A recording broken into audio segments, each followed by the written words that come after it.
Hello and welcome everyone. तो यार आज है ना हम रिडक्शन के बारे में पढ़ने वाले हैं। सारे जो भी रिडक्शन होते हैं ना, मोजिंगो, स्टीफन्स, बुवोल्ड ब्लैंक, एसबीएच, एलएएच और रोजनमंड और भी जितने तरीके के सारे एक सिंगल शॉट में बहुत जल्दी खत्म कर देंगे। तो जिसको भी रिडक्शन के कोई भी रिएजेंट के बारे में जानना हो, रिवाइज करना हो, ये क्विकेस्ट पॉसिबल तरीका है। 40-50 मिनट में आप कैसे भी करके किसी और तरीके से पूरे रिडक्शन का रिवीजन नहीं कर सकते। ठीक है, तो बहुत सोच समझ के एक एक शब्द यहां पे चुन चुन के बोलूंगा ताकि मिनिमम पॉसिबल टाइम में मैक्सिमम रिवीजन आपका हो सके। ठीक है, ये पहली बात। पिछली बार मैंने ऑर्गेनिक के रिएक्शंस को कैसे लॉन्ग टर्म तक याद रखना है, कैसे अपने अंदर तक उतारना है। यार ऑर्गेनिक आपको समझ में आनी चाहिए है, बिना समझे कुछ नहीं हो सकता। और ये मेरी रिस्पॉन्सिबिलिटी है कि आपको समझ में आए। इतने सारे बच्चे बहुत बोलते हैं। आज ही सुबह फोन आया नमन का, वो बोल रहे थे कि सर पहले बार मेरे को ये रियलाइज हुआ लाइफ में, उन्होंने अभी रिसेंटली न्यूक्लियोफाइल का और लिविंग ग्रुप का वीडियो देखा था कि एक्चुअली में होते क्या है। एक बार हमको क्लिक हो गया ना कि यार एक्चुअली में न्यूक्लियोफाइल क्या होता है, लिविंग ग्रुप क्या होता है, इलेक्ट्रोफाइल क्या होता है, तो ऑर्गेनिक ऐसी मक्खन हो जाती है। तो मैंने एक स्ट्रैटेजी बताई थी, SDY। एस से मतलब समझो, डी से मतलब देखो तो सही, निहारो तो सही, प्यार से देखो तो सही। एक बार उसको याद करने के पहले 3-4 बार रीडिंग मार लो। फिर वाई से है याद करो। याद तो आपको फिजिक्स में भी करना पड़ता है, मैथ्स में भी करना पड़ता है। नजर की बात है, हम किस चीज को किस नजर से देख रहे हैं वो मैटर कर जाती है चीज। ठीक है, तो ये अपना ई सरल का ऑर्गेनिक केमिस्ट्री का रिवीजन है। मेरा नाम प्रतीक है, आईआईटी बॉम्बे से ग्रेजुएट हूं और अभी तक हजारों बच्चों को पढ़ा चुका हूं। एंड सिमिलरली बहुत सारे बच्चे आईआईटीज में बैठे हैं या डॉक्टर बन चुके हैं। ठीक है, पूरी की पूरी ऑर्गेनिक रिवीजन सीरीज जब आप देखोगे ना, एक स्ट्रेच में जब हम ऑर्गेनिक पढ़ते हैं, एक बहुत बड़ी बच्ची जो मतलब बहुत बड़ी जो गलती जो बच्चे करते हैं ना, वो ये होती है कि यार वो ना ब्रेक कर करके ऑर्गेनिक को पढ़ते हैं। चलो आईयूपीएससी कर लिया, जीओसी कर लिया, फिर छोड़ देते हैं, फिजिकल इनऑर्गेनिक में घुस जाते हैं, फिर hydrocarbon, optical isomerism, hello alkene उड़ा देते हैं, फिर भूल जाते हैं। नहीं, ऑर्गेनिक मतलब इंटरकनेक्शंस, एक चैप्टर दूसरे चैप्टर से पूरा इंटरकनेक्टेड होता है। तो बेस्ट वे ऑफ रिवाइजिंग या स्टडिंग ऑर्गेनिक एकदम स्क्रैच से भी कि आप पूरी की पूरी एक साथ पढ़ लो। ठीक है ना, तो इसीलिए पूरी की पूरी रिवीजन सीरीज आपको मिल जाएगी। अब तो काफी हद तक पूरी भी हो चुकी है, खत्म हो जाएगी थोड़े से टाइम में। तो आपको नीचे डिस्क्रिप्शन में प्लेलिस्ट मिल जाएगी, उसका लिंक मिल जाएगा। तो जो सीधा ये वाला वीडियो देखना है ना, वो शुरुआत से देखे। अभी समय है, आप आराम से देख सकते हो।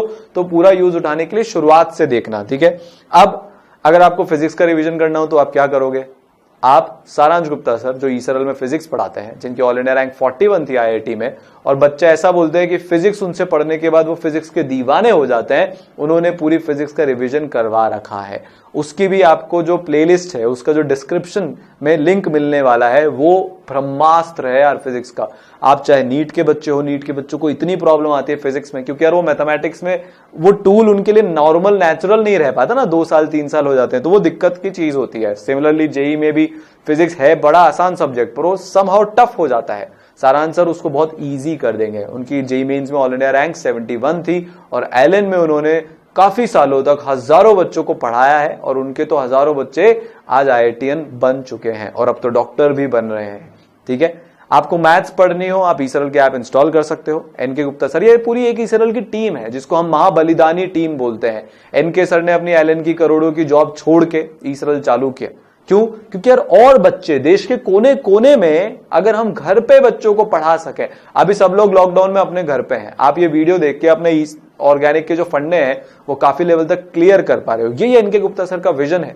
30 साल हो गए, 3 लाख से ज्यादा बच्चों को पढ़ा लिया, मेंटर कर लिया, 20,000 बच्चों को आईआईटीएन डॉक्टर बना लिया। वो सारा एक्सपीरियंस आपको मिलता है ई सरल के अंदर।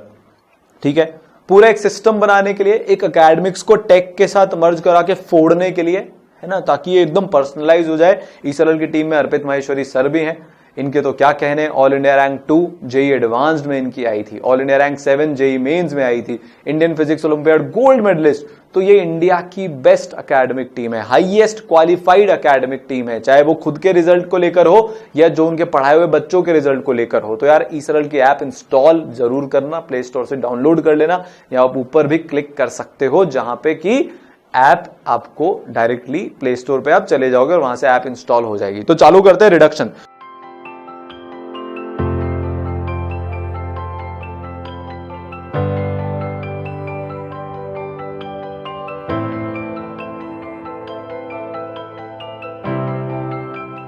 रिडक्शन का मतलब क्या होता है, या तो हमारे इलेक्ट्रॉन गेन हो जाए, ठीक है, या ऑक्सीजन या फिर ज्यादा इलेक्ट्रोनेगेटिव एटम जैसे क्लोरीन इनका लॉस हो जाए, या फिर हाइड्रोजन ऐड हो जाए। ये तीनों ही केसेस में हम बोलते हैं कि यार कंपाउंड रिड्यूस हो गया, कंपाउंड का रिडक्शन हो गया। जैसे मेरे पास मान लो ये कंपाउंड है CH3OH, इसको मैंने समहाउ रिड्यूस करा के CH4 में कन्वर्ट करा दिया, तो हुआ क्या, ऑक्सीजन का लॉस। ऑक्सीजन का लॉस मतलब क्या होता है, रिडक्शन। या फिर मान लो मेरे पास ये एक एल्कीन है, इसका मैंने हाइड्रोजनेशन करा दिया, तो हुआ क्या कि 2 हाइड्रोजन ऐड हो गए। क्या हुआ, 2 हाइड्रोजन ऐड हो गए, तो एडिशन ऑफ हाइड्रोजन का केस हो गया, तो ये भी क्या हो गया, रिडक्शन। ये बेसिक डेफिनेशन में लोगों को इतना कंफ्यूजन हो जाता है, ये क्लियर नहीं होगी तो आगे कैसे बढ़ेंगे। तो सबसे पहले तो बेसिक डेफिनेशन अपने दिमाग में उतारो, ठीक है। बहुत सारे रिएक्शंस रिडक्शन के हम पहले देख चुके हैं। स्पेसिफिकली अगर मैं बात करूं तो हाइड्रोजनेशन का हमने हाइड्रोकार्बन में बहुत डिटेल में देखा था, ठीक है। तो 4 तरह से होता है भाई, आप लिंडलार्स कैटलिस्ट यूज कर सकते हो। तो ये बड़ा ऑक्सीजन है एंड दिस इज पॉइजन, मतलब ये पूरा का पूरा रिडक्शन नहीं होने देता। पूरा रिडक्शन मतलब ये पार्शियल रिडक्शन होने देता है, मतलब एल्कीन को एल्केन बनने नहीं देता। क्या बनने देता है बोलो, एल्कीन बनने देता है। एल्काइन को एल्कीन बनाना है तो पॉइजन कैटलिस्ट यूज करना पड़ेगा। एल्काइन को एल्केन बनाना चाहते हो तो सिर्फ हाइड्रोजनेशन करा दो विदाउट एनी पॉइजन कैटलिस्ट। तो जो अपना लिंडलार्स कैटलिस्ट होता है और रोजनमंड कैटलिस्ट होता है, मतलब रोजनमंड मतलब BaSO4 और लिंडलार्स मतलब CaCO3, ये सिस एल्कीन बनाते हैं। स्टीरियोकेमिस्ट्री बहुत इंपॉर्टेंट है, कितने नंबर ऑफ प्रोडक्ट बनेंगे हमको देखना पड़ेगा। ऐसा नहीं है सिस और ट्रांस दोनों बन रहे, नहीं। जब हम लिंडलार्स और रोजनमंड कराते हैं तो सिर्फ सिस एल्कीन बनती है। PDH2 यहां पे एब्सेंस है किसका, किसी भी पॉइजन कैटलिस्ट का, तो पूरा का पूरा एल्केन में ये कन्वर्ट हो जाएगा, ठीक है, एल्केन में कन्वर्ट हो जाएगा। और अगर हम बर्च रिडक्शन कराते हैं तो वो ट्रांस एल्कीन बनाता है। क्या बनाता है बर्च, ट्रांस एल्कीन बनाता है, ठीक है ना। चलिए, H2 NiPD की प्रेजेंस में हाइड्रोजनेशन दे देता है सारे फंक्शनल ग्रुप मतलब एस्टर हो सकता है, ठीक है, और एसिड क्लोराइड्स हो सकते हैं, अपना कीटोन, एल्डिहाइड, सारे फंक्शनल ग्रुप COOH के अलावा ये भारी बहुत शानदार रिड्यूसिंग एजेंट होता है, सबको रिड्यूस करा देता है। एग्जांपल देख लेते हैं, जैसे मान लो मेरे पास ये एल्डिहाइड है, तो इसने इसको क्या बना दिया, एल्कोहल बना दिया। पूरा का पूरा रिड्यूस नहीं करेगा, ये सिर्फ डबल बॉन्ड को हटा देता है, तो यहां से हटा के इसकी जगह हाइड्रोजन ऐड कर देगा, RCH2OH बन जाएगा, ठीक है। यहां पे RCONH2 RCH2NH2 बन जाएगा, तो ये ग्रुप यहां से गायब हो जाएगा। क्या हो जाएगा, गायब हो जाएगा, है ना। यहां से पानी बाहर निकल जाता है, मतलब बहुत सारे फंडे होते हैं इसमें, वो उसमें डिटेल में मैकेनिज्म में जाना है तो लेक्चर देख लेना ऐप के अंदर। बेसिकली अमाइड से अमीन बन जाता है, अमाइड से अमीन बनाने के लिए आप H2PD या H2PT इसका यूज कर सकते हो, ठीक है। सिन एडिशन होता है मेटल की प्रेजेंस में, हमेशा सिन एडिशन होता है इन तरीकों में मेटल की प्रेजेंस में। सिर्फ एक वो बर्च रिडक्शन ऐसा है जो ट्रांस एडिशन मतलब एंटी एडिशन करा के ट्रांस प्रोडक्ट बना देता है। कैसा प्रोडक्ट बना देता है, ट्रांस प्रोडक्ट, और वो भी एल्कीन बनाता है, ठीक है, एल्केन नहीं एल्कीन बनाता है। चलिए, RCOO मतलब ये अपना कीटोन है, तो ये अपना एल्कोहल में कन्वर्ट हो जाएगा 2 डिग्री में। ये एसिड है, यहां पे कोई भी रिएक्शन नहीं होगा, जैसा कि मैंने आपको बताया था, है ना। नंबर ऑफ एल्कीन्स पॉसिबल बताने हैं। एक एल्कीन थी जिसपे हमने H2PT से जब रिडक्शन कराया तो हमको ये प्रोडक्ट मिला, बहुत सिंपल है। एक केस ये हो सकता है जो येलो से है, दूसरा केस हो सकता है जो व्हाइट से है, और चौथा केस हो सकता है जो लाइट ब्लू से है, ठीक है। तो पहला केस ये, दूसरा केस ये, तीसरा केस ये, 3 एल्कीन पॉसिबल है। बच्चों को कंफ्यूजन आता है, सर आपने ये नीचे क्यों नहीं बनाया जो मैंने ग्रे से लिखा है। भैया ये और 1 एकदम सेम है, तो ये नोमेनक्लेचर के फंडे हैं, कंफ्यूजा मत जाना, है ना, ठीक है।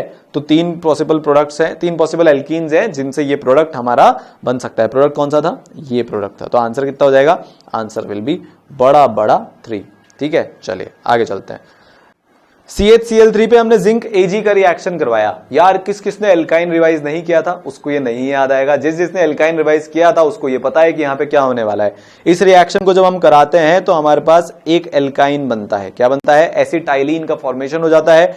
ये जो Ag है इसका Cl के साथ, हेलोजन के साथ प्यार जग जाहिर है, जहां इसको हेलोजन मिलते हैं वहां से खींच के ले आता है। कार्बन अकेला तड़पता रहेगा, उसकी दुख को दूर करने कौन आएगा, दूसरा कार्बन। वो कार्बन भी तड़प रहा होगा क्योंकि उसके भी 3 क्लोरीन किसने खा लिए होंगे, Ag ने। तो ये अपना क्या बन गया, ये अपना बन गया एल्काइन। NaNH2 बहुत शानदार बेस है, आएगा H खा जाएगा और यहां पे नेगेटिव चार्ज आ जाएगा। ये नेगेटिव चार्ज के सामने आपने MEI को डाल रखा है। अपने को पता है यहाँ पे कौन सा रिएक्शन होगा, SN2, क्योंकि एक अच्छा न्यूक्लियोफाइल है, जाएगा, हिट करेगा और I को बाहर निकाल देगा। तो इन सबको हटाते हैं। फाइनली यहाँ पे क्या होगा, ये माइनस चार्ज हटा, इधर Me आया, इधर Me आया। जो पहला प्रोडक्ट बना वो ब्लू से, फिर सेकंड स्टेप में जो ऐड हुआ वो व्हाइट से, ठीक है। इसके बाद हम H2PD BaSO4, अभी जस्ट बताया था, सिस एल्कीन यहां पे बन जाएगा। जब सिस एल्कीन बनेगा तो उसको अपन येलो से बना लेते हैं और ये अपना कुछ ऐसा दिखेगा। क्या बन गया, सिस एल्कीन बन गया। इधर तो 2 हाइड्रोजन है। फिर जब मैं उस पर Br2HNu का रिएक्शन कराऊंगा, HNu नहीं, यहां पे इसको अपन H2O ले लेते हैं, H2 ले लेते हैं, Br2H2O का रिएक्शन करवाऊंगा तो ये एक एंटी एडिशन होता है। यहां पे नॉन क्लासिकल कैटायन बनता है। क्या बनता है, नॉन क्लासिकल कैटायन, मतलब ये जो कार्बन है जब इस पे आएगा तो यहाँ पे Br और इधर प्लस होता है, Br के लोन पेयर इधर अटैक कर देते हैं। ठीक है, पूरा डिटेल आपको सबको पता है, मेरे को ध्यान है, बस हम एक बार वो जो मेरा था ना कि पहले समझो, उसको समझ रहे हैं। Br2 रहता है ऐसा, एल्कीन के पास एक्स्ट्रा इलेक्ट्रॉन है, इसमें पोलैरिटी जनरेट हो जाएगी, तो ये पूरे के पूरे बॉन्ड के इलेक्ट्रॉन एक Br के पास चल जाएंगे, एक पे प्लस आ जाएगा, एक पे माइनस। एल्कीन इस पे अटैक कर देगा, इस तरह की स्पीशीज बनेगी। फिर 2 ऑप्शन है, या तो मैं एक बाहर के Br माइनस से इस क्लोराइड मतलब इस कार्बन पे अटैक करा लूं जो कार्बोकैटायन है, या अंदर के ब्रोमीन से। पहले किसको खबर मिलेगी कि कार्बन पे यार पॉजिटिव चार्ज है, जो घर का भेदी है, जो घर के अंदर बैठा है, तो पहले कौन अटैक करेगा, घर के अंदर वाला। तो हमेशा इंट्रामोलिकुलर अटैक, मतलब मॉलिक्यूल के अंदर से अटैक फास्टर होता है आउटसाइड अटैक से। क्या बोल रहा हूं मैं, मॉलिक्यूल के अंदर से अटैक फास्टर होता है बाहर से अटैक के कंपैरिजन में। तो अंदर से अटैक हो जाएगा, तो नॉन क्लासिकल कैटायन बना। ये देखो हम बार बार सेम चीज रिवाइज करते रहते हैं, मतलब ऑर्गेनिक इंटर रिलेटेड है। ठीक है, यहां पे एंटी एडिशन होगा, तो जब भी सिस पे एंटी एडिशन होता है तो कैसा प्रोडक्ट बनता है, ऐसा प्रोडक्ट बनता है। एक Br इधर होगा, एक Br इधर होगा, अपना ये CH3 और अपना ये CH3। तो यहां पे ना पॉस है ना कॉस है क्या, नहीं है। तो ये कैसा होगा, ऑप्टिकली एक्टिव होगा। So this will be N optically active product. ये एक बहुत शानदार लेवल का क्वेश्चन है। एक अकेले क्वेश्चन में आपकी 5 रिएक्शन की नॉलेज को चेक कर लिया गया। ठीक है, तो इसीलिए बोलता हूं ऑर्गेनिक को साथ में पढ़ना चाहिए है। बहुत अमेजिंग क्वेश्चन है ये वाला। ठीक है, आगे चलते हैं। रोजनबर्ग हम पढ़ चुके हैं, तो ये अपना एसिड क्लोराइड है। जब हम इस पर रिएक्शन करवाएंगे तो होगा क्या कि RC, ये H माइनस देते हैं, ये सब H2 जो भी है यहाँ पे, तो बेसिकली ये Cl गायब हो जाएगा और इसकी जगह H जुड़ जाएगा। ये तो एज इट इज रहेगा, Cl गायब होके यहाँ पे क्या हो जाता है कि डबल बॉन्ड O जुड़ जाता है, मतलब वो तो है ही सही, H जुड़ जाता है। Cl को किसने रिप्लेस कर लिया, H ने। तो अपना क्या बन गया, एल्डिहाइड। क्या बन गया अपना, एल्डिहाइड। ठीक है, चलिए। फॉर्मल्डिहाइड इस मेथड से प्रिपेयर नहीं हो सकता, ये ध्यान रखना है। रोजनबर्ग रिडक्शन जब हम कराते हैं एसिड डेरिवेटिव्स पे, तो वहां पे फॉर्मल्डिहाइड नहीं बनेगा। मतलब आप HCOCl पे HCOCl पे जब आप रिएक्शन करवाओगे H2PD का, तो यहां पे HCHO नहीं बनेगा। ठीक है, इसका ध्यान रखना, ये नहीं बनता है। चलिए, बहुत बढ़िया। Reduction of RCN by SnHCl, metal है तो मेटल का काम क्या है कि ये तो इलेक्ट्रॉन लूज करेगा, इलेक्ट्रॉन दे देता है। मेटल और एसिड ये ऐसा कॉम्बिनेशन है जो हमेशा इलेक्ट्रॉन निकालने के काम में आता है। तो Sn 0 से किधर चल जाएगा, +4 में चला जाएगा। ठीक है, +4 में चला जाएगा, मतलब 4 इलेक्ट्रॉन आए, तो ये बॉन्ड टूट के और यहां पे इधर से जो H+ निकलेंगे, यहां से जो H+ निकलेगा, उस H+ पे इलेक्ट्रॉन जाके मैकेनिज्म हो जाएगा। वो डिटेल अभी नहीं, क्योंकि हमको बहुत जल्दी करना है। बेसिकली यहां पे काम यह है कि SnHCl के साथ जब हम RCN मतलब साइनाइड पे जब हम SnHCl का रिएक्शन करवाते हैं तो हमको अमीन मिल जाता है। क्या मिल जाता है, अमीन मिल जाता है। प्राइमरी अमीन है ये वाला। कैसा अमीन है, प्राइमरी अमीन है। ठीक है, तो RCH2NH2 बेसिकली ये वाले जो 2 बॉन्ड है यहां से टूट गए, इधर 2 H लग गए और इधर भी 2 H लग गए। ये कहां से आए थे, 4 इलेक्ट्रॉन जो 4 HCl आपने लिए थे, जब 4 इलेक्ट्रॉन दिए तो ऐसा मान सकते हो कि ये फ्री रेडिकल बन गया, अटैक हो गया। सिर्फ एक तरीका बता रहा हूं, जुगाड़ बता रहा हूं इसको याद रखने का, ये एक्चुअल मैकेनिज्म नहीं है। ठीक है, चलिए। मेटेलिक हाइड्राइड से रिडक्शन, आई थिंक ये सबसे इंपॉर्टेंट पार्ट है। ऐसे SBH और LAH की हम यहाँ पे बात करने वाले हैं, इसको देखते हैं। मेटेलिक हाइड्राइड हमारे काम के कौन से होते हैं, लिथियम एल्यूमिनियम हाइड्राइड मतलब LAH, ठीक है, एंड सोडियम बोरोहाइड्राइड मतलब SBH। आज के बाद इनको इन्हीं नाम से बुलाएंगे, नामकरण कर दिया गया है, LAH एंड SBH। LAH कैसा दिखता है, LiAlH4 molecular formula, NaSbH4 molecular formula, मतलब NaBH4, ठीक है। ये ऐसा दिखता है जहां पे इस अंदर एल्यूमिनियम वाली स्पीशीज पे क्या है, नेगेटिव चार्ज, यहाँ पे बोरोन वाली स्पीशीज पे क्या है, नेगेटिव चार्ज, एक ही नेगेटिव है, दो दो नहीं लगाने। तो इनकी टेंडेंसी क्या रहती है कि ये H- देता है और ये भी H- देता है। क्या देता है, ये H- और ये भी H-, ये स्ट्रॉन्गर है। अगर हम रिड्यूसिंग एजेंट की पावर की बात करें तो LaH is a stronger reducing agent as compare to SbH। तो कुछ कुछ ऐसी स्पीशीज होती हैं जिसको SbH रिड्यूस नहीं कर पाता है पर LaH कर देता है, उसका अपन अभी डेप्थ में डिस्कशन कर लेंगे, ठीक है। ये ऑलमोस्ट सारे फंक्शनल ग्रुप्स को रिड्यूस कर देगा एक्सेप्ट एल्कोहल को नहीं कर पाएगा और ऑर्डिनरी एल्कीन को नहीं कर पाएगा। मतलब मैं C+C पे LaH का रिएक्शन करवाऊं तो कोई भी रिएक्शन नहीं होगा। ये तो सिर्फ 3 ही लोगों को रिड्यूस कर पाता है। यहां पे एसिड के डेरिवेटिव, अपना एल्डिहाइड और अपना कीटोन, ठीक है ना। किस किस को कर पाता है, acid derivative, this is acid derivative, this is अपना एल्डे, इसको बना एल्डे, और दिस इज अपना कीटो, ठीक है। तो एसिड डेरिवेटिव एल्डे और कीटो, एल्डे मतलब एल्डिहाइड, कंफ्यूज मत हो जाना।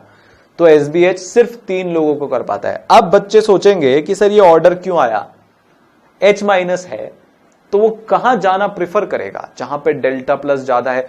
यार आप देख रहे हो हर चीज में सेम थीम है, सेम कारण से ऑर्डर आता है। कोई अगर न्यूक्लियोफाइल है तो हमेशा रेट ऑफ रिएक्शन तब ज्यादा होगी जब सामने वाले इलेक्ट्रोफाइल पे डेल्टा प्लस ज्यादा होगा। कुछ बच्चे इस ऑर्डर को भी रटने बैठ जाएंगे, उनका कुछ नहीं हो सकता, अभी के अभी बता देता हूं, पीटी पैक करके घर चल जाओ। समझो ना यार, H- निकल रहा है, अभी जस्ट बताया था। वो सबसे पहले कहां जाएगा, जहां पे डेल्टा प्लस ज्यादा। यहां पे डेल्टा प्लस ज्यादा इसलिए है क्योंकि हमने यहां पे हेलोजन को अटैच कर रखा है या दूसरे किसी इलेक्ट्रोनेगेटिव एटम को अटैच कर रखा है, तो यहां पे डेल्टा प्लस की मात्रा ज्यादा आएगी। यहां पे H है तो थोड़ी कम होगी। यहां पे जो साक्षात R है जिसका प्लस आई इफेक्ट होता है, तो यहां पे रेट और कम होगी। तो रेट का ऑर्डर क्या आया, ये आया। चले आगे, चलिए। तो भाई LaH और क्या क्या कर सकता है, ये सारे पोलर पाई बॉन्ड्स को रिड्यूस कर डालेगा, जो डबल बॉन्डेड ऑक्सीजन वाले होते हैं ना, कार्बन डबल बॉन्डेड ऑक्सीजन, और उनको किस में कन्वर्ट कर देगा, एल्कोहल में। मतलब एल्डिहाइड हो, कीटोन हो, उनको ये किस में भेज देगा, एल्कोहल में। और अगर डबल बॉन्डेड या ट्रिपल बॉन्डेड नाइट्रोजन के साथ हो तो उनको एमीन्स बना देगा, या फिर अगर O+N हो जैसे अमाइड में होता है तो उसको भी ये एमीन बना देगा, ठीक है। SbH ऐसा कोई काम नहीं कर पाता है, ठीक है ना। ये रिड्यूस कर देता है सिनेमिक डबल बॉन्ड को, ये रिएक्ट करता है कॉन्जुगेटेड डबल बॉन्ड के साथ। SbH की एक खास बात होती है, ठीक है ना, कि ये कॉन्जुगेटेड डबल बॉन्ड, मतलब इस टाइप का कोई डबल बॉन्ड होगा तो ये इसके साथ रिएक्ट करके इसको जरूर रिड्यूस कर देगा। सिनेमिक मतलब जो ये पीएच के साथ डबल बॉन्डेड होते हैं ना, ये वाले बॉन्ड सिनेमिक डबल बॉन्ड होते हैं, इनको ये रिड्यूस कर देगा, ठीक है। तो ये बेसिकली सिनेमिक, ये अपना सिनेमिक कंपाउंड है, ये अपना सिनेमिक बॉन्ड है, तो ये ऐसे कंपाउंड्स को रिड्यूस कर देता है। और जब ये इनको रिड्यूस करेगा तो यहां से भी हटा देगा और इधर से भी डबल बॉन्ड हटा देगा, तो अपना पीएच CH2 CH2 CH2OH बना देगा, ठीक है। आ रहा है, सिनेमिक डबल बॉन्ड्स को कर देगा। पर अगर अब कुछ बच्चे सोचेंगे कि क्या ये इसको भी कर देगा क्या, तो ये इसके वाले एल्कीन के डबल बॉन्ड को नहीं कर पाएगा। अपने जो C+O के साथ काम करता है नॉर्मल, उसको तो रिड्यूस करके यहां पे ये अपना नॉर्मल CH2OH बना देगा। क्या कर देगा, नॉर्मल CH2OH बना देगा, ठीक है। चलिए, बहुत ही बढ़िया।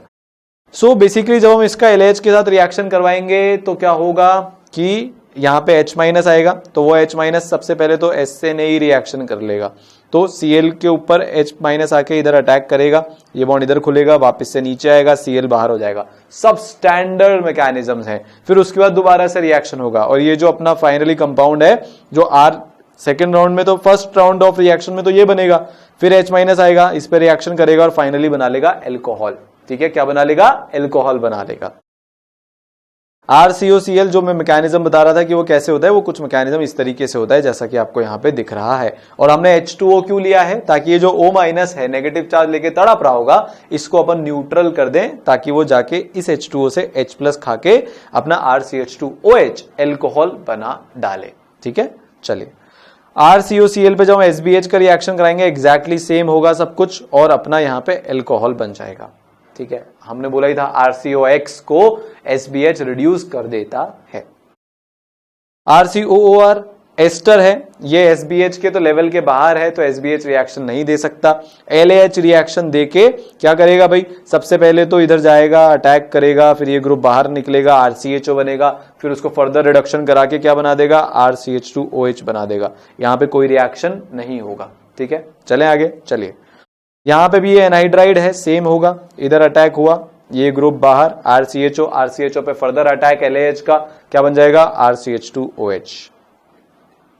इधर क्या बनेगा, इधर कुछ भी नहीं बनेगा। ठीक है, आई बात समझ में। चलिए, बहुत बढ़िया। इधर जब हम अटैक कराएंगे तो ये अपना एक कीटोन है। ठीक है, और अपन इस बार देखो, अब थोड़ा सा अपन ने एक छोटी सी स्लाइट सी ट्रिक, जिसको बच्चों को बहुत दिक्कत होती है कि यार कब डी लगेगा, कब ओडी लगाएंगे, उसको समझते हैं। यहां पे हमने LiAlH4 लिया है, मतलब H माइनस आएगा। तो सबसे फर्स्ट लेवल पे तो क्या होगा कि यहां पे ये O माइनस बन जाएगा और इधर H लग जाएगा, फिर ये O माइनस इस D प्लस पे अटैक करके इसको खुद के साथ जोड़ लेगा। तो क्या हुआ कि यहां पे ये OD बन गया। तो जब हमने LAH लिया है तो कार्बन पे तो जुड़ेगा हाइड्रोजन और ऑक्सीजन पे जुड़ेगा ड्यूटीरियम। अब जब हम NaSBH मतलब NaBH4 की जगह NaBD4 लेते हैं तो इधर से क्या निकलेगा, D माइनस, वो किधर अटैक करेगा, इस कार्बन पे। तो यहां पे इनिशियली क्या कंपाउंड बनेगा कंपाउंड, ये O पे माइनस और इधर ये लगेगा D, फिर ये O माइनस जाके H प्लस को खा के आ जाएगा और क्या बना लेगा, इधर OH बना लेगा। आ रही है बात समझ में कि नहीं आ रही है? तो बस सिंपल है। तो यहां पे हमने प्रोडक्ट बना रखे हैं, उधर बन जाएगा ऐसा कुछ।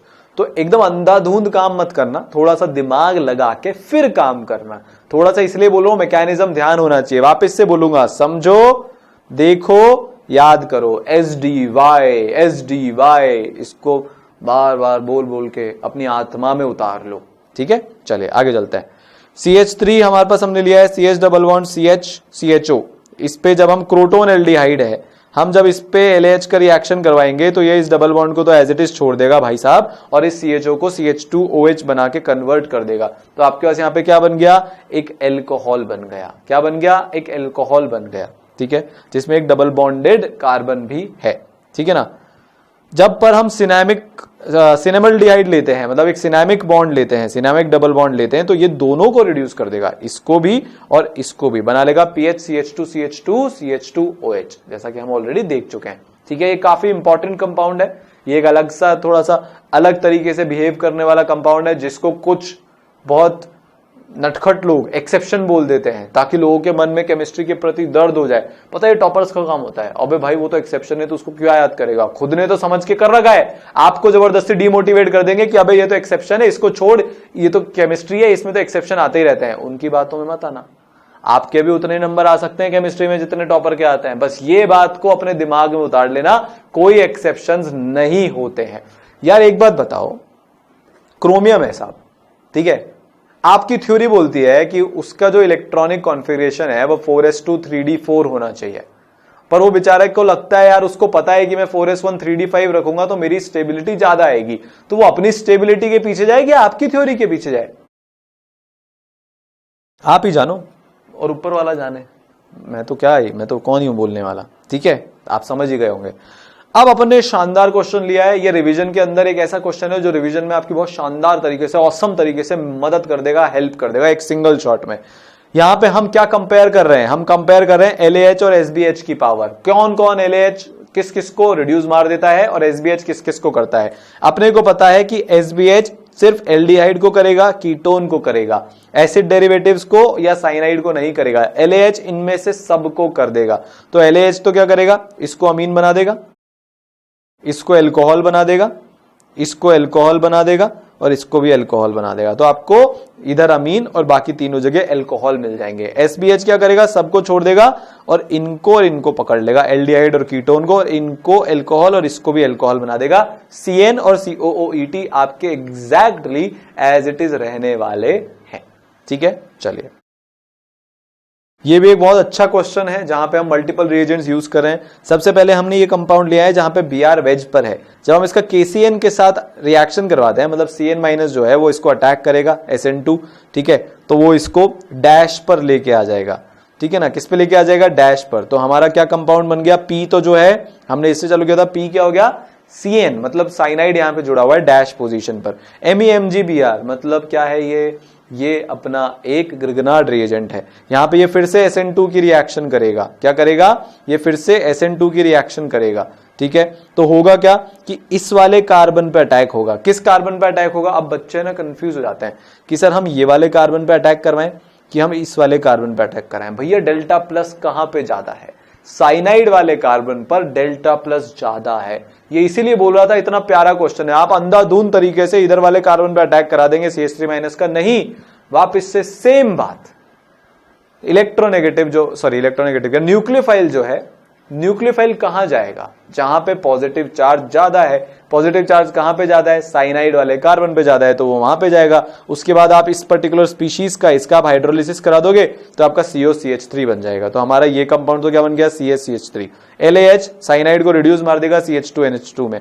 SN प्लस HCl ये भी मार देगा CH2NH2 में। स्टीफन रिडक्शन कराएंगे। अच्छा, ये उस टाइम अपन ने कवर नहीं किया था। स्टीफन का मतलब होता है SnCl2 और HCl। क्या लेते हैं हम इसमें? SnCl2 और HCl लेते हैं। अब देखो यहां पे Sn ऑलरेडी +2 में है, तो जब वो +4 में जाएगा तो सिर्फ 2 इलेक्ट्रॉन्स ही भेजेगा। 2 इलेक्ट्रॉन्स भेजेगा तो जो आपका C ट्रिपल बॉन्ड N वाला है उसका सिर्फ एक ही डबल बॉन्ड, मतलब एक ही बॉन्ड जो एक्स्ट्रा पाई बॉन्ड है वो ब्रेक होगा।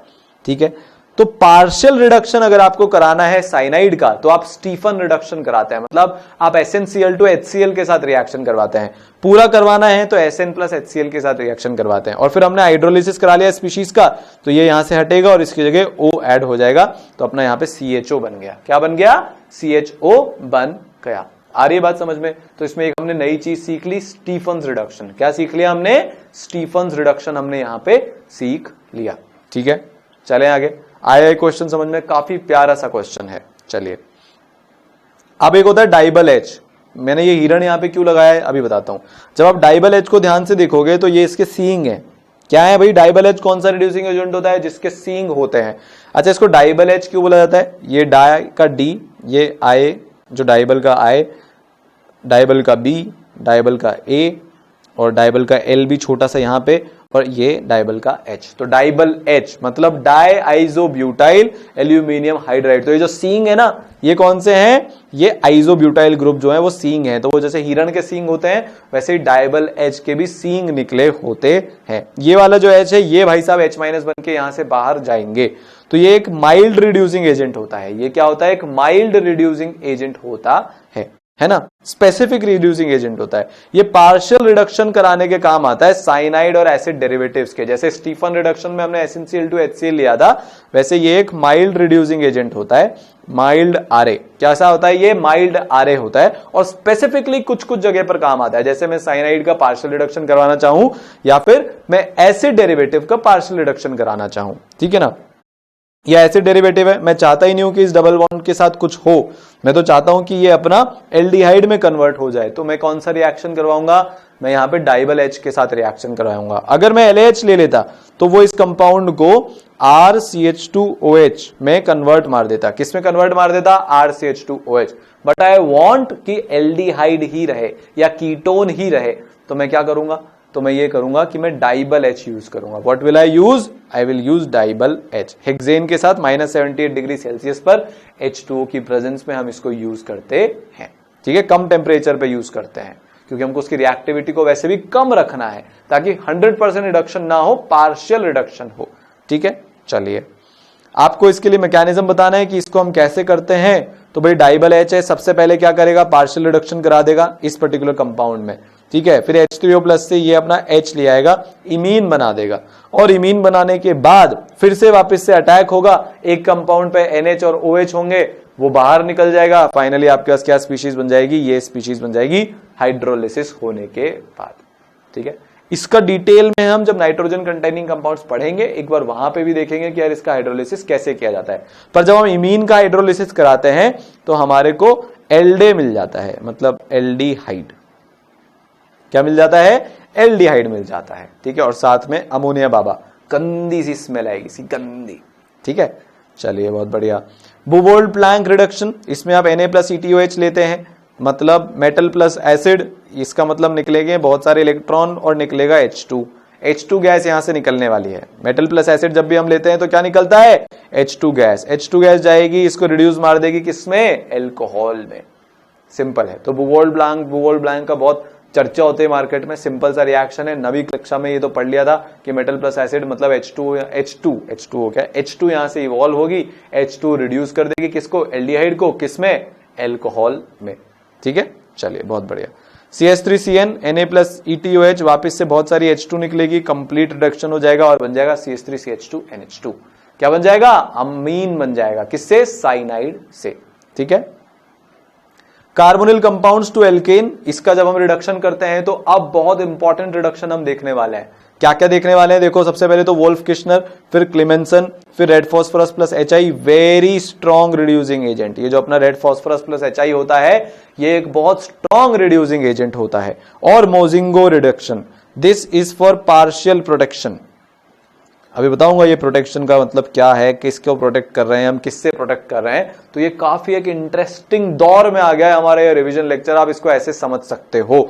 वोल्फ किश्नर की एक अलग खास बात होती है, ये एक अलग मीडियम में होता है। क्लेमेंसन कुछ एसिडिक मीडियम में होता है। हर एक की अलग अलग खूबी है, अलग अलग इसके होते ना ड्रॉबैक्स हैं, वो सारी चीजें अब हम देखने वाले हैं। शुरू करेंगे वोल्फ किश्नर रिडक्शन के साथ। ठीक है, तो चालू करते हैं। वोल्फ किश्नर रिडक्शन, देखो यहां पे ना जो मीडियम हम यूज कर रहे हैं जो कि बेसिक मीडियम है, उसका आपको एक बहुत अच्छे से ध्यान रखना है, क्योंकि जब हम इसकी एप्लीकेशन आगे देखेंगे ना तो ये चीज काम आएगी।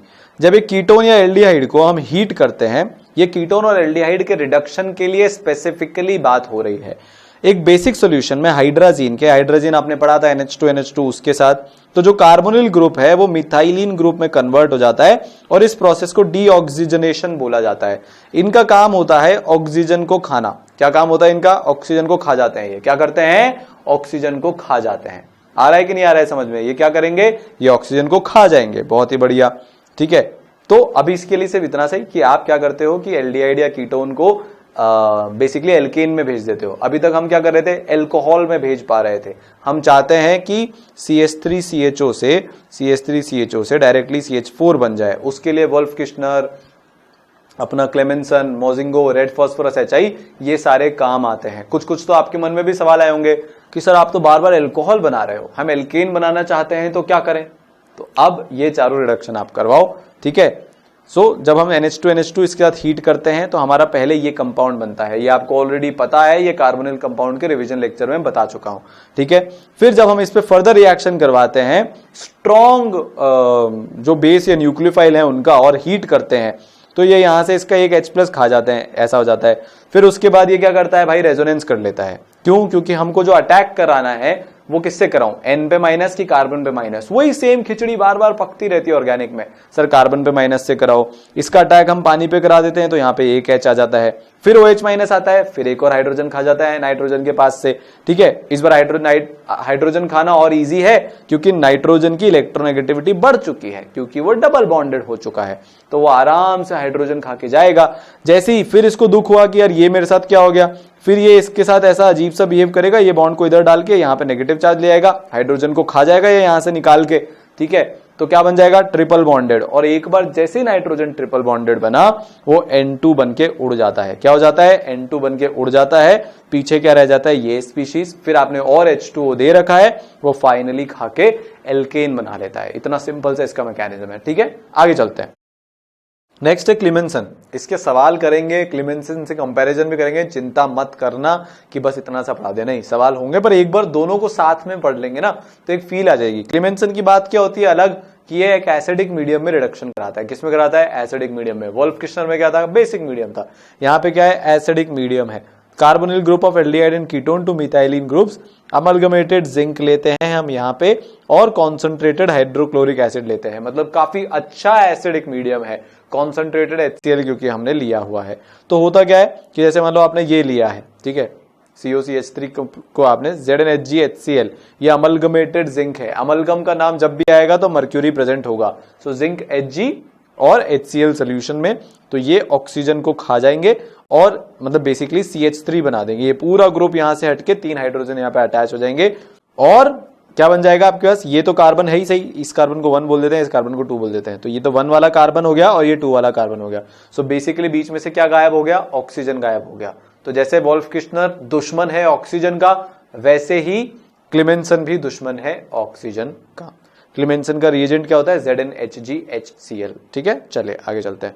जिंक HgHCl, NH2NH2, फिर उसके बाद सेकंड स्टेप में OH माइनस या एल्कोहलिक QH और हीट दोनों यूज होते हैं कार्बोनिल ग्रुप को रिड्यूस करके एल्केन बनाने के लिए। क्या बनाने के लिए? एल्केन बनाने के लिए, मतलब मिथाइल ग्रुप बनाने के लिए।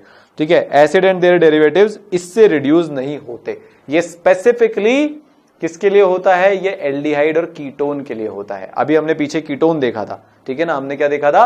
कीटोन देखा था, COCH3 कीटोन था, राइट। तो कीटोन हमने रिड्यूस करवा लिया, एल्डिहाइड हमने रिड्यूस करवा लिया, किसमें? एल्काइल ग्रुप्स में। किसकी मदद से? वोल्फ किश्नर एंड क्लेमेंसन की मदद से। ठीक है, तो अब ड्रॉबैक देख लेते हैं क्लेमेंसन का। भाई आपने HCl लिया हुआ है, तो HCl से H+ रिलीज होता है, Cl- बच जाता है। This Cl- can act as a nucleophile. किसकी तरीके से एक्ट कर सकता है? न्यूक्लियोफाइल की तरह से एक्ट कर सकता है।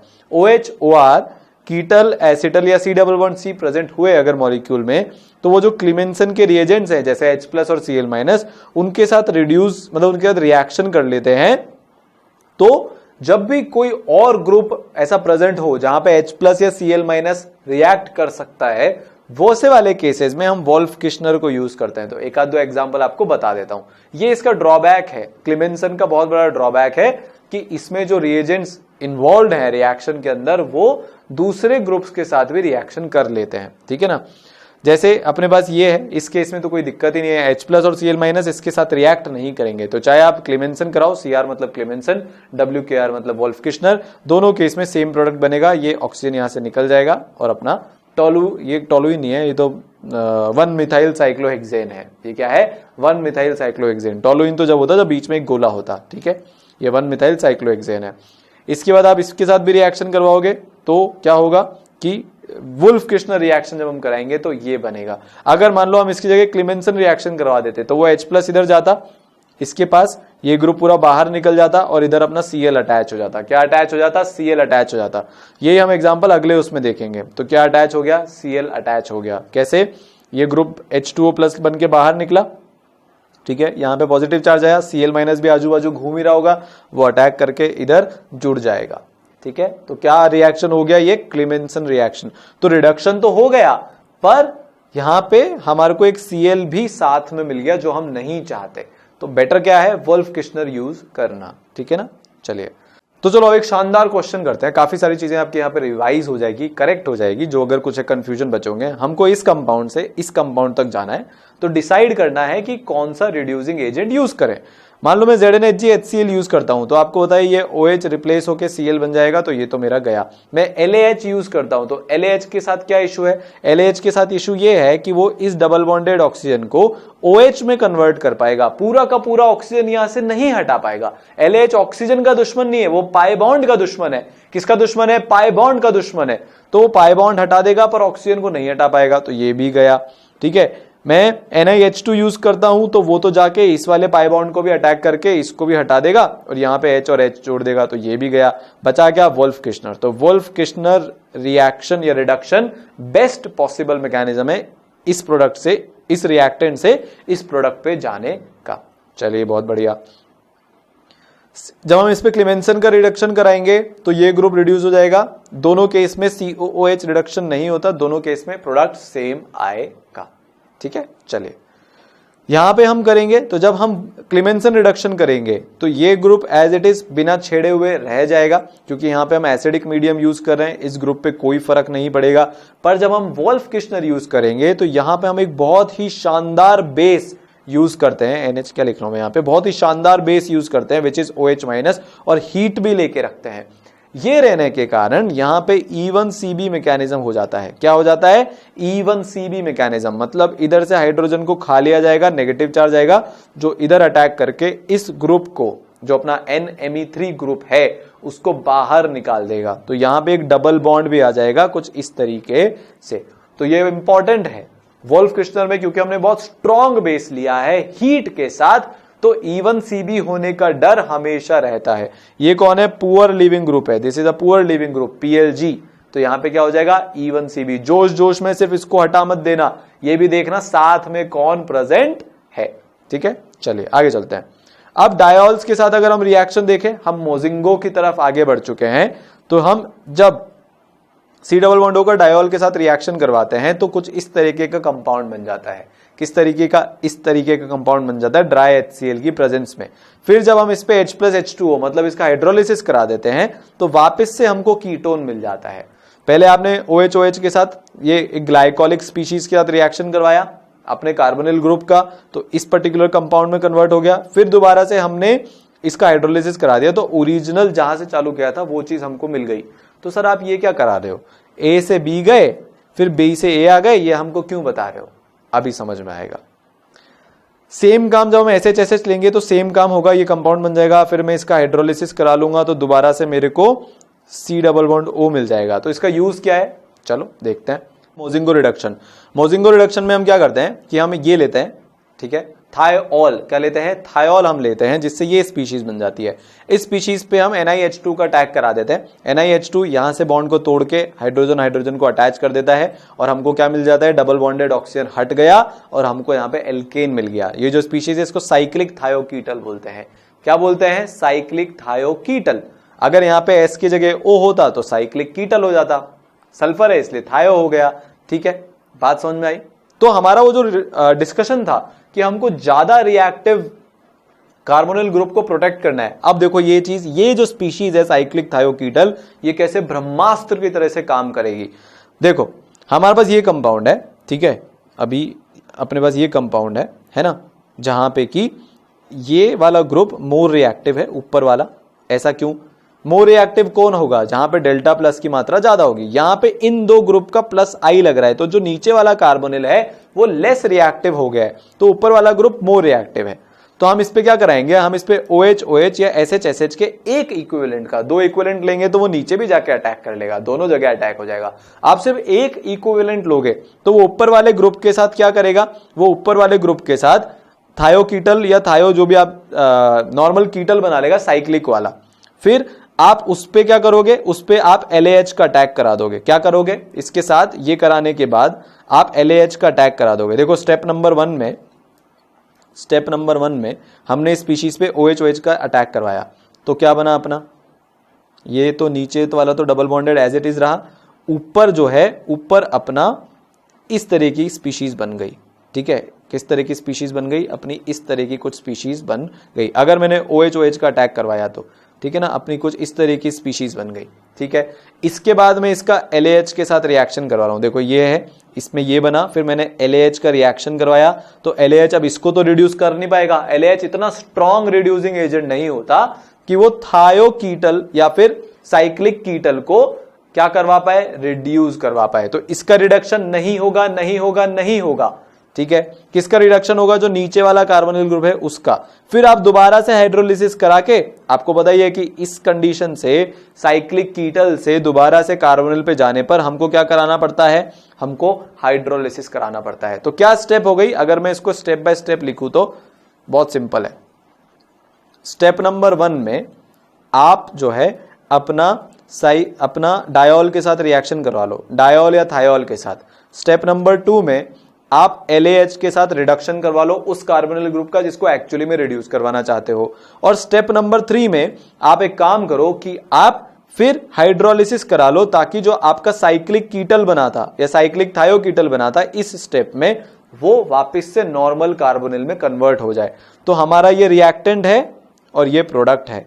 रिएक्टेंट और प्रोडक्ट में आप देखोगे तो आपको ये पता लगेगा कि जो लेस रिएक्टिव कार्बोनिल ग्रुप था वो तो रिड्यूस हो गया, और जो मोर रिएक्टिव कार्बोनिल ग्रुप था ऊपर वाला वो रिड्यूस नहीं हुआ। ठीक है, चलिए आगे चलते हैं। हमको इस तरह से कुछ स्पीशीज में करवाना हो तो ये मोर रिएक्टिव है, दिस इज मोर रिएक्टिव। ठीक है, यहां पे तो इस ऑक्सीजन का इधर रेजोनेंस भी हो रहा है, तो यहां पे डेल्टा प्लस की मात्रा कम है, यहां पे डेल्टा प्लस की मात्रा ज्यादा है, तो ये मोर रिएक्टिव है। पर इसको बचाना है तो हमारी स्पीशीज क्या हो जाएगी भाई? सबसे पहले तो आप ये स्पीशीज ले लो स्टेप नंबर 1 पे, ये 1, फिर इसके बाद आप 2 पे LAH ले लो, फिर इसके आप 3 पे H+H2O ले लो, आपका रिएक्टेंट से प्रोडक्ट बन जाएगा। ठीक है, तो इस तरह के क्वेश्चंस आते रहते हैं, काफी इंपॉर्टेंट है। ठीक है ना। रेड फॉस्फोरस HI बहुत स्ट्रॉन्ग रिडक्शन एजेंट, ऑक्सीजन का दुश्मन भी इसको बोला जाता है, जहां ऑक्सीजन मिलेगा उसको खा जाएगा। ये अल्कोहल को भी रिड्यूस करा देता है। देखो अभी तक अल्कोहल से एल्केन पे जाने का हमको तरीका नहीं मिला था, ना ये काम LAH कर पाया, ना SBH कर पाया, ना वोल्फ किश्नर ने किया, ना ये अपने क्लिमेंसन ने किया। पर रेड फॉस्फोरस HI भारी रिएक्टिव, भारी रिड्यूसिंग एजेंट होता है, जहां ऑक्सीजन मिलेगा उसको खा जाएगा। ऑक्सीजन को खा के एल्केन बना लिया। ईथर तक में रिएक्शन कर लेता है, ऑक्सीजन को खा के वापस से एक एल्काइल ग्रुप, एल्काइल प्रोडक्ट बना देगा RH, ठीक है। यहां से इस ऑक्सीजन को खा जाएगा, RCH3 बना देगा। हर जगह पे यही काम है, यहां से खा गया RCH2CH3 बना दिया, ऐसे डेरिवेटिव उधर से भी खा जाएगा, RCH3 और RH बना देगा, ठीक है। तो इस वाले पार्ट से तो RH बन जाएगा, पहले ROH बनेगा, फिर ऑक्सीजन फिर से खाया लिया जाएगा RH, और इस वाले पार्ट से RCH3 बन जाएगा, ठीक है ना। यहां से जितने जितने भी ऑक्सीजन है सब हटा दो और अपना फाइनल प्रोडक्ट बना दो CH3। बहुत सिंपल है, जितने ऑक्सीजन है सब खा जाओ, ठीक है ना। आ रहा है समझ में, ध्यान रखना इसको। कितने ऑक्सीजन है, ये गया, ये गया, ये गया, ये भी गया, ये भी गया और ये भी गया। टोटल कार्बन कितने हैं, येलो से लिख लेते हैं, 1 2 3 4 5 और ये 6। क्या बन जाएगा, नॉर्मल हेक्सेन बन जाएगा। क्या बन जाएगा, नॉर्मल हेक्सेन बन जाएगा, ठीक है। चलिए एक बहुत शानदार प्यारा सा क्वेश्चन, किन किन में आपको एल्केन मिलेगा आपको वो बताना है। CH3CHO कार्बोनिल ग्रुप से एल्केन बनाने का तरीका ZnHgHCl क्लिमेंसन मिल जाएगा, बहुत बढ़िया, यहां पे 1 लिख भी रखा है। फिर कार्बोनिल ग्रुप पे वोल्फ किश्नर मिल जाएगा, लिख रखा है। तो 2 अभी तक ऐसे हो गए, ठीक है। ध्यान से देख लो, क्वेश्चन पढ़ना है तो पहले पॉज करके क्वेश्चन भी पढ़ सकते हो। ये क्या है, ये आपके इंटीजर टाइप के क्वेश्चन है, मेंस में आ जाते हैं, एडवांस में आ सकता है। ऐसा मत सोचना नीट में नहीं आएगा, बड़ा सारा लंबा चौड़ा क्वेश्चन दे देंगे और ऑप्शंस दे देंगे 4, अगर आपको फंसाने की उन्होंने ठान ली तो, ठीक है ना। यहां पे CH3COH ये LAH है, ये तो एल्कोहल तक ले जाता है, एल्केन नहीं बनाता। ये पार्शियल रिडक्शन है, एल्कीन बनाएगा, एल्केन नहीं बनाएगा। तो अभी तक 2 ही मिले, वोल्फ किश्नर और क्लिमेंसन। इसमें एल्केन बन जाएगा, बहुत बढ़िया, पूरा का पूरा अपना यहां पे रिडक्शन हो गया। इधर रेड फॉस्फोरस HI ऑक्सीजन को खा जाएगा, यहां पे भी हो गया, तो अभी तक 4 हो गए। कोलबे इसको हटा देगा, पूरे के पूरे COONA को हटा के CO2 बना के बाहर भेज देता है, ठीक है ना। अपना CH3CH3 बना देता है, RR बना देता है। तो कोलबे इलेक्ट्रोलिसिस कराया है, रिडक्शन नहीं, रिएक्शन नहीं, कोलबे इलेक्ट्रोलिसिस, RR बन जाता है, ठीक है ना।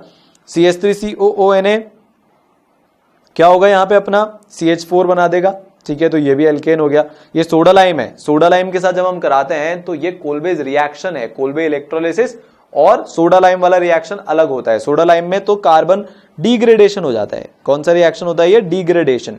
एक कार्बन कम हो जाता है कंपाउंड में से, बच्चे कंफ्यूज हो जाते हैं, है ना। तो CH4 बन गया, ये भी हो गया, 6 हो गए। यहां से आपने सोडियम के साथ रिएक्शन करवाया तो यहां पे भी ये वुड्स रिएक्शन है। What is this, this is Woods. तो RX से RR बन जाता है, क्या बन जाता है, RR। तो ये वुड्स रिएक्शन हो गया।